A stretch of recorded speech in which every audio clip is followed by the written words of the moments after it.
Section 4 4.1 History of English Drama. Students, in the last lecture we had seen introduction of history of English drama. What is drama?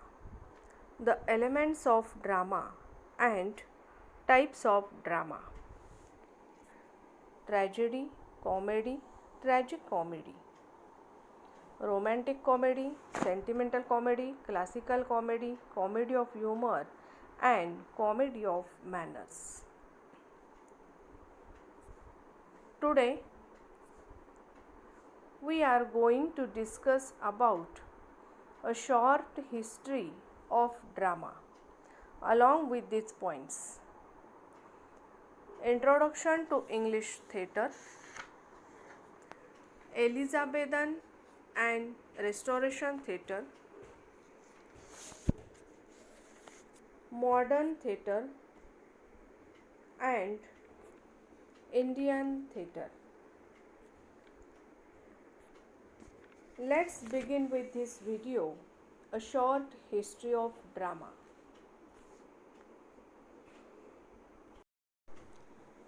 When we think about the drama, these are some of the names, these are some of the terms which comes in our mind. जेव्हा आपण drama हा शब्द उच्चारतो तेव्हा हे सर्व शब्द एकत्रितपणे आपल्या मनामध्ये येतात, आपल्या डोक्यामध्ये येतात, आपल्या समोर येतात. कोणते शब्द पहा?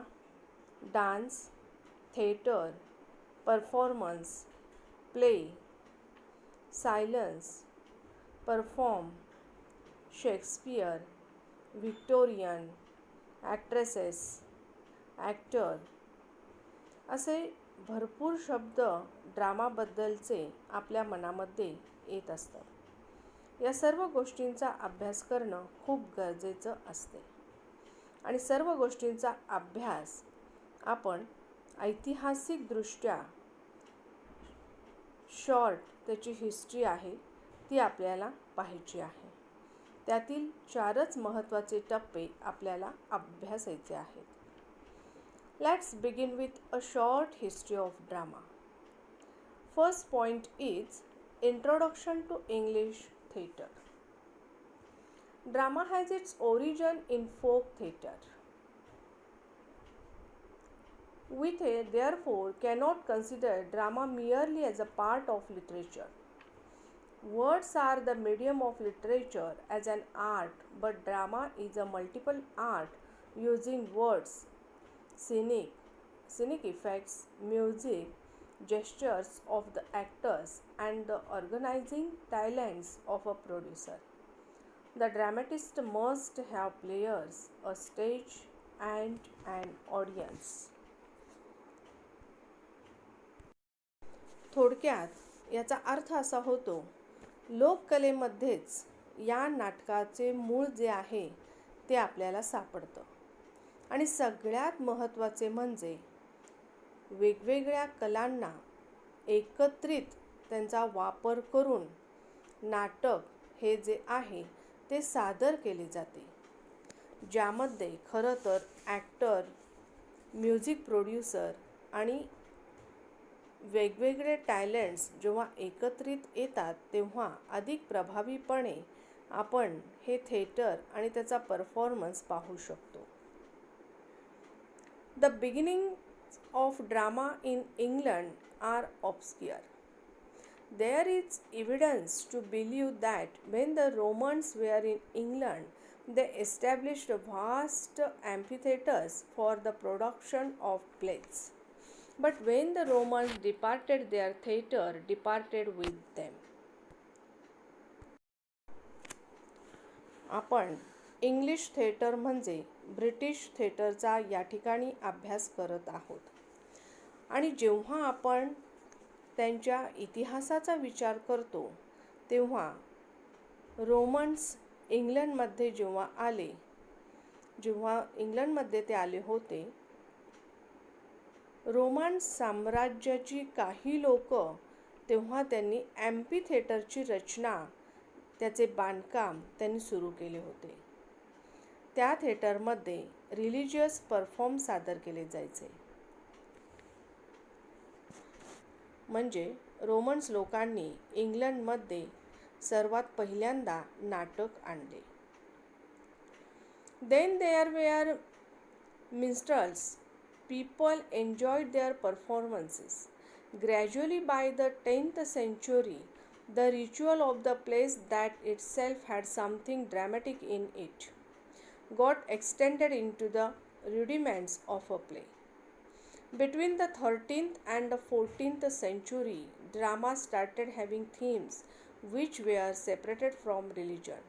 The words themselves were spoken in English. A longer dramatic script came into use, and they were called as miracle plays. Later, these religious dramas were the morality plays in which characters were abstract vices and virtues. These were allegories.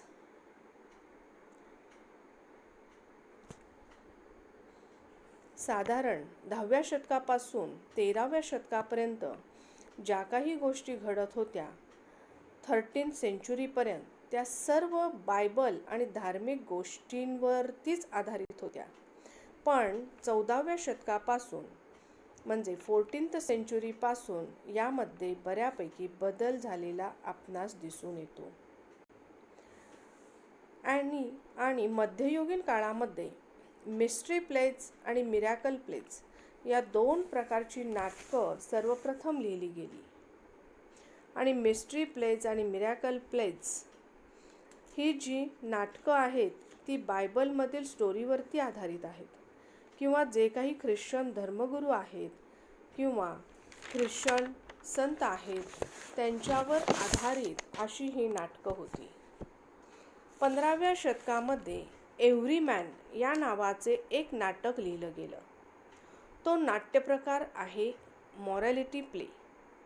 Morality play म्हणजे नैतिक शिकवण देणारे नाटक. ते good आणि Evil, चांगला आणि वाईट, म्हणजेच व्हर्च्यूज अँड व्हायसेस, सद्गुण आणि दुर्गुण यातील संघर्ष या नाटकांमध्ये दाखवलेले आहे. आणि एव्हरीमॅन हे नाटक आजही प्रसिद्ध आहे. This is the introduction to English theatre. Then the second very important point and turn in English history of drama, that is Elizabethan and Restoration theatre drama. See the page number 131. Second point, these secular morality plays having direct links with Elizabethan plays. The Renaissance imposed a learned tradition, classical in depth, with themes of education, general moral problems, and secular politics. The plays had nothing to do with religion. There were examples of both comedy and tragedy. Thomas Kyd, Christopher Marlowe, and William Shakespeare are the prime dramatists of this era. It was Kyd who discovered how easily blank verse might be converted into a useful theatrical medium, which Shakespeare used brilliantly in all his plays. Tragedy developed in the hands of Kyd and Marlowe. Comedy had also proceeded beyond rustic humor, but by the 19th of the 16th century, the theatre in England was fully established, but complicated conditions governed the activities of the dramatist. यातील 3 महत्त्वाचे नाटककार ज्यांनी खरं तर एलिझाबेथन आणि रेस्टॉरेशन ड्रामाचे पूर्ण व्याख्याच बदलून टाकली ते होते थॉमस किड, ख्रिस्तोफर मार्लो आणि विल्यम शेक्सपियर. या तिघांनी असे कोणते मोठे कॉन्ट्रीब्युशन दिले ज्यामुळे ते वेगळे ठरले?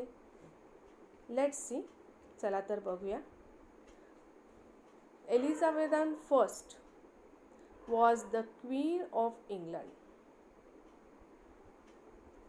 See, the public theatre of the 16th century differed in many important ways from the modern theatre.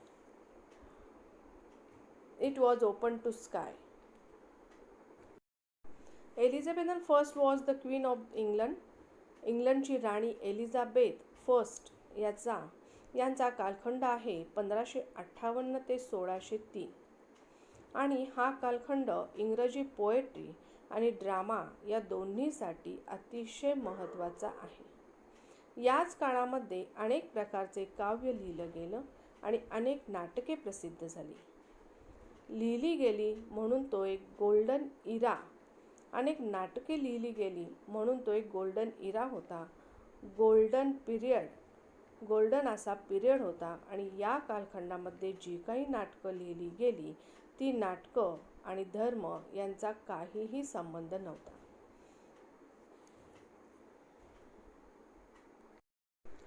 In this era, the plays had nothing to do with religion.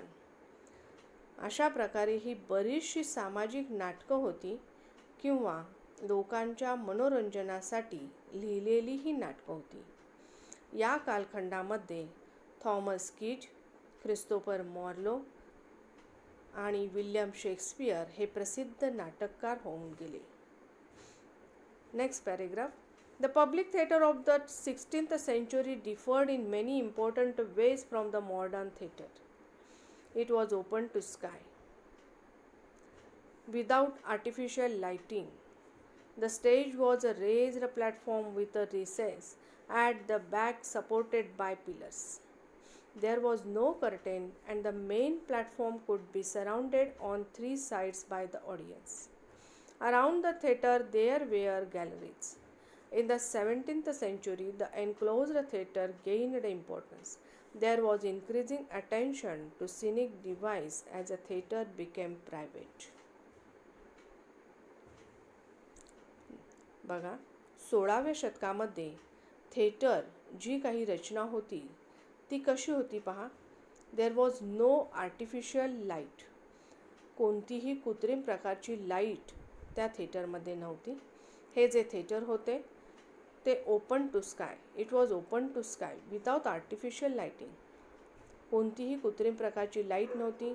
शिवाय ते थिएटर जे होतं ते ओपन असायचं, ओपन टू स्काय. त्याच्यावरती छत नव्हते.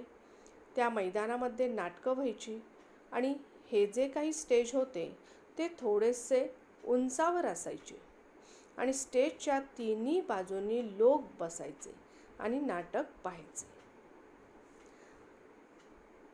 Shakespearean era came into existence in the 16th century to the public theatre. He wrote for the contemporary theatre, manipulating the Elizabethan stage with great resources and invention. But the genius of Shakespeare should not allow the rest of the drama of his age to be obscured. Contemporary to him was Ben Jonson, a classicist, a moralist, and a reformer of drama. In comedy, genius is found at its best, and his influence was considerable. The Restoration dramatist leaned strongly upon him. Closing of theatres by the Puritans in 1942 brought this greatest of all periods in the history of English drama to an end. With the Civil Wars, no theatre existed between 1642 to 1660. The next phase, which appeared after Restoration, produced a very different kind of dramatic literature. Dramatists like Chapman, Thomas Middleton, Webster, and Dekker were at the forefront.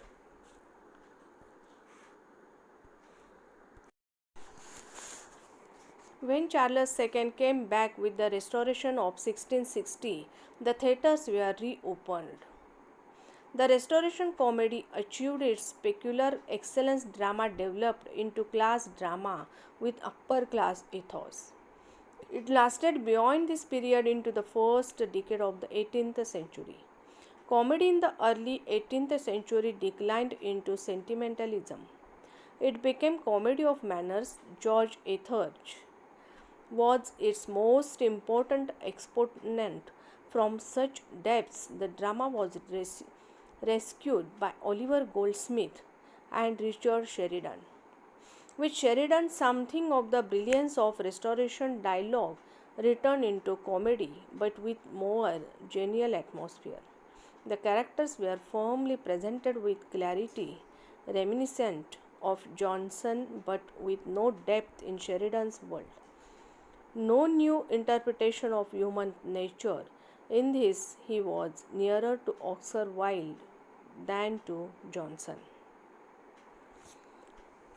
तर पहा, 17व्या शतकामध्ये बंदिस्त theatre निर्माण झाले आणि त्यांना महत्त्व प्राप्त झाले. म्हणजेच लोकांना बंदिस्त थिएटर आवडू लागले. यानंतर 1642 ते 1660 या कालखंडामध्ये नागरी युद्धामुळे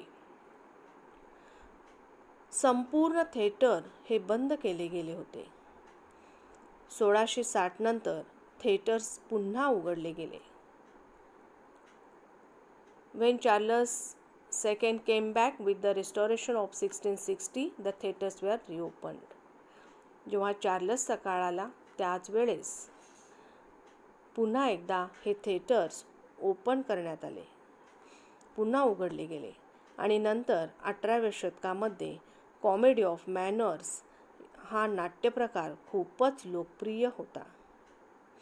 George Etherege, Oliver Goldsmith, Richard Sheridan हे काही प्रसिद्ध नाटककार आहेत की ज्यांनी कॉमेडी ऑफ मॅनर्स या प्रकारची नाटकं लिहिली.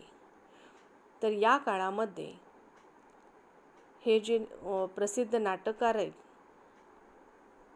Richard Sheridan, George Etherege, Oliver Goldsmith, हे खूप यांनी कॉमेडी ऑफ मॅनर्स अशा वेगवेगळ्या प्रकारची नाटकं लिहिली आणि हे त्या काळामध्ये हे नाटककार प्रसिद्ध होते. Students, the next theater, modern theater, and the next Indian theater, we will see in the next video. Okay, thank you.